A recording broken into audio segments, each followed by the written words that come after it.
নিত্য নতুন চারা গাছ লাগিয়েছি সারা বাগানটায়, তো সেটাই এখন ছুটে ছুটে জল দেওয়া চলছে।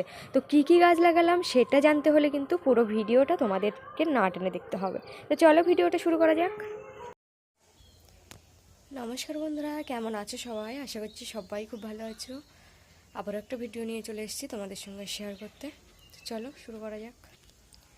আজকে সকালটা রান্না বান্না দিয়েই শুরু করছে। তো এই যে দেখো, তোমাদের সাথে একটা জিনিস শেয়ার করি। এটা হচ্ছে মানে একটা শাড়ি, আর এটা আমি যেটা পরে আছি এটাও একটা শাড়ি, কিন্তু দুটো শাড়ির মধ্যে কিন্তু কিছুটা আলাদা আলাদা। মানে এটা একটু হালকা, এটা একটু সবুজ। তো আগেও হয়েছিল, একটা শাড়ি আমার কেনা আর একটা শাড়ি এটা গিফটে পাওয়া। তো আগে একটা হয়েছিল যেরকম হলুদ লালের মধ্যে দুটো শাড়ি পরতাম, সেখানে একটা আমার কেনা ছিল আর একটা কাকা দিয়েছিল। তো কিন্তু প্রায় কাছাকাছি রঙ। তো এখন এই যে এটাও যেটা বের করেছি সে দুটো, এই যে আমি পরে আছি এটাও একই রঙ। তো সমস্যা হলো এরকম আমি কিনি না, যে দুটো একই কালার এটা হয়ে যায়। এই যেরকম দেখতে পাচ্ছ আমার কেনা আর এই গিফটের সেটা হয়ে গেছে একই কালার। এই হচ্ছে ব্যাপার, একই কালার কখনো দুটো একসাথে কেনা হয় না। বা অন্য কেউ যদি একই জিনিস, মানে অন্য কেউ যদি পরে, সে জিনিসটাও আমাকে আর দ্বিতীয়বার পরতে ভালো লাগে না আর কি। এই হচ্ছে ব্যাপার। কিন্তু যখন গিফট আসে, মানে কেউ দেয় যখন, সেই সময় যদি আমার শাড়ির সাথে ম্যাচ করে সেটাও কিছু করার নেই। তো তোমরা অনেকেই কমেন্ট করো বা অনেকেই ভাবো যে হচ্ছে একই রকমের শাড়ি দুটো কী করে হয়, হয়তো অর্ডার দিয়ে একই কিনেছি বা খুঁজে খুঁজে একই কিনেছি। এরকমটা নয়, এরকমটা হয়ে যায়। তো এটাই বলছি আর কি। তো বন্ধুরা, রেসিপি শেয়ার করার আগে একটু মানে কথাই বললাম, হয়তো তোমাদের ভালো না লাগতে পারে, কিন্তু এখন যে রেসিপিটা শেয়ার করব সেটা একটু অন্যরকম। মানে এরকম ঘন্ট ঘন্ট তরকারি আমি করেছি, কিন্তু আরেকটা জিনিস এক্সট্রা এতে দেওয়া। এই দেখতে পাচ্ছ ঘাঁটাঘাঁটি করছি এখানে তরুলই, তবে ওই যে অসময়ের তরুলটাই বা অসময়ের সবজিটা একটু বেশি ভালো লাগে খেতে। তা আজকে তরুলের সাথে আমি না পুঁই শাকের পাতাটাও যোগ করেছি। জানি না কেমন লাগবে, তবু দিয়ে দিলাম। তো তোমরা এরকম ঘন্ট তরকারি, এরকম ঘন্ট খেয়েছো কি না জানি না, তবে ঘন্ট তরকারি খেতে কিন্তু ভালো লাগে। কিন্তু এই যে পুঁই শাকের পাতা আর তরুল, এর মিশ্রণটা কেমন হবে আমি ঠিক বলতে পারছি না। তো চিংড়ি মাছটা দিয়ে আর রাঁধলাম না, আমি রান্না করে নিচ্ছি এমনি একদমই, মানে চিংড়ি মাছ ছাড়া নিরামিষ আর কি, পেঁয়াজ রসুন সবই আছে। আর এই যে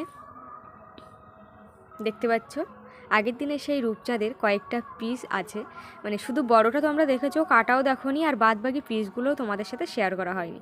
তো এই যে, আর একটু সামান্য জিরে বাটা দিয়েও দিচ্ছি, কারণ জিরে বাটা দিলে একটু তরকারির টেস্টটা অন্যরকম হয়। তো একদম যেহেতু নিরামিষ, ওই জন্য এইভাবে একটু রান্না করে নিচ্ছি। আর এই যে দেখতে পাচ্ছ একটু ভাজা পেঁয়াজ উপর থেকে ছড়িয়ে দিচ্ছি। আগে যে পেঁয়াজ ভেজে নিয়েছিলাম কিন্তু, নিয়ে আর তুলে রেখেছিলাম, তো সেটা আমি এই নামানোর একটু আগে দিয়ে দিলাম। এইভাবে দিলে টেস্টটা আর একটু অন্যরকম হয়, তো ভালোই লাগে। তোমরা যারা এরকমভাবে রান্না করোনি বা খাওনি তারা একবার খেয়ে দেখবে, ভালোই লাগবে। তো তরকারিটা হয়ে গেছে, নামিয়ে নিলাম। এবার পালা মাছ ভাজার। তো এই যে দেখতে পাচ্ছ তেল দিয়ে দিয়েছি, তার জন্য দিয়ে এবার কিন্তু মাছটা সুন্দরভাবে ভেজে নেব। আর এই শীতের সময় যে বড় রূপচাঁদ, এত তেল হয়েছে বলার মতো না, ভীষণ তেল হয়েছে। সব সময় তো হলুদ মাখিয়েই তো রান্না হয়, শুধু লবণটা মাখিয়েছিলাম আর হলুদটা একটু মাছ দেওয়ার আগেই তেলে দিয়েছিলাম। তো এই যে দেখো মাছ কিন্তু ভাজা হয়ে গেছে। আর এই শীতের সময় রূপচাঁদ মাছটা কিন্তু বেশি টেস্টি লাগে, তো ভেজে তুলে নিলাম। তারপরে এই যে দেখো আবারও পেঁয়াজ দিয়ে একটু নাড়াচাড়া করে ভেজে নিলাম, দিলে এবার দিয়ে দিলাম পুঁই শাক আর আলু। তো আগের দিন যেহেতু খাওয়া হয়েছে কচুরমুখী আর পুঁই শাক দিয়ে, তো এগুলো সেদ্ধ হয়ে যাওয়ার জন্য হাফ সেদ্ধ কিন্তু হয়ে গেছে তখন। আর তারপরে একটু জল দিয়ে ভালো করে দেখে নিলাম আলুটা সেদ্ধ হয়েছে কিনা। তো আলু সেদ্ধ হয়ে যাওয়ার পরে কিন্তু আমি মাছটা দিয়ে দিচ্ছি, দিয়ে একটু চাপা দিয়ে দিচ্ছি। তারপরে চাপাটা খুলে একটু ছড়িয়ে দিলাম ভাজা পেঁয়াজ, আর তার সাথে জিরে বাটাটা। তো এই যে রেডি হয়ে গেল তরকারি। আর এই শীতকাল পড়েছে মানে গিজারের ব্যবস্থাও আছে। এই যে দেখো গিজারটাও তুলে দিলাম। আর কি আর করব, একটু উনানের মধ্যে দিয়েছিলাম নারকেল, যে শুকনো নারকেল ছোট ছোট গাছ থেকে পড়েছে সেইগুলো। তারপরে উনানটা পরে আমি তাকিয়ে দেখি ওখান থেকে আগুনটা ছিটকে পুরো বাইরে বেরিয়েছে, ওই জন্য খুন্তি দিয়ে একটু মানে নিয়ে নিলাম আর কি উনানের দিকে। তো এবার পরিষ্কারের পালা। তো অন্যান্য সময় শীতকালে এরকম সময় বাইরে রান্না টান্না করা শুরু করে দিই, কিন্তু এবছর আর সেরকম হয়ে ওঠেনি, কারণ বাগানটাও লাগানো হয়নি। বাগানের কাজে ব্যস্ত এত যে মানে এইগুলো আর হচ্ছে না। তো আজ করব কাল করব করে করে আর সেই কাজটাই করা হলো না, মানে উনানের কাজ করা হলো না। তো উনানের কাজ করা হয়নি, এটা যে ইচ্ছাকৃত তাও নয়, কারণ এখন যদি উনানের কাজ করি জ্বালানি সেরকম কিছু নেই, জ্বালানি এখন বয়ে আনা হবে তো তারপরে। তো বন্ধুরা বিকেল বিকেল কিন্তু আবার ফিরে এলাম, এই যে দেখতে পাচ্ছ। আর হ্যাঁ, তোমরা যে ঘন্ট তরকারিটা ভাবছো কেমন হয়েছিল, তো ঘন্ট তরকারিটা কিন্তু বেশ ভালোই ছিল, তো খাওয়া গেছিলো। আর এখন দেখো এই চারাগুলোতে না একটু একটু করে জল দিতে হবে। হ্যাঁ, এই যে দেখো মুরগির ভাব আর মোরগের ভাব। মোরগটা আমাদের নয়, মুরগি দুটো আমাদের, কিন্তু সে দুটো বাবু মোরগের ভরসায় চলে গেছে সেই কোথায়, মানে ধান বাগানের দিকে। কিন্তু আবার তাড়িয়ে আনা হয়েছে, মানে এখন মস্তান হয়েছে মোরগটা, ওই জন্য মানে ওদের দলের লিডার হয়েছে আর কি। তো বেশ ভালো, মুরগির দেখাশোনা করে রাখবে। আর এই যে দেখো জল দিচ্ছে ছুটে ছুটে একদম।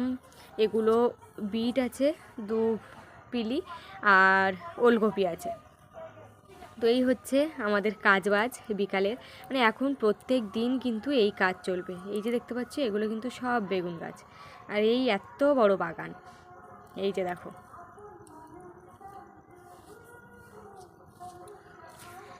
এখানে এসে এক্ষুনি বসলাম বিকেল বেলা, এই জল টল দিয়ে এসে। আর তার মধ্যে দেখো এ বাবু 2 হাত তুলে বসে পড়েছে। এই তুই তো ওই পায়ে ইঁদুর ধরিস রে টুসি, কিরে? হ্যাঁ রে, তুই তো এই পায়ে দুটো ইঁদুর ধরিস রে মা, কি নোংরা পা। পা পরিষ্কার করছি? হ্যাঁ দেখো, তোমরা দেখো, পা পরিষ্কার করেছিস? কে? আয় এখানে আয়, আয় চলে আয়। আসছে টুসি, আসছে, কোলের উপর উঠে যাবে। এই আরেকজন আসছে। কে? তুই কোথায় উঠবি? আয় চলে আয়, ওপরে আয়, ওপরে আয়, এখানে এখানে এখানে আয়, এখানে আয়, আয় ছুটে ছুটে ছুটে আয় আয় আয় আয়। তো বন্ধুরা আজকের ভিডিওটা এই পর্যন্ত।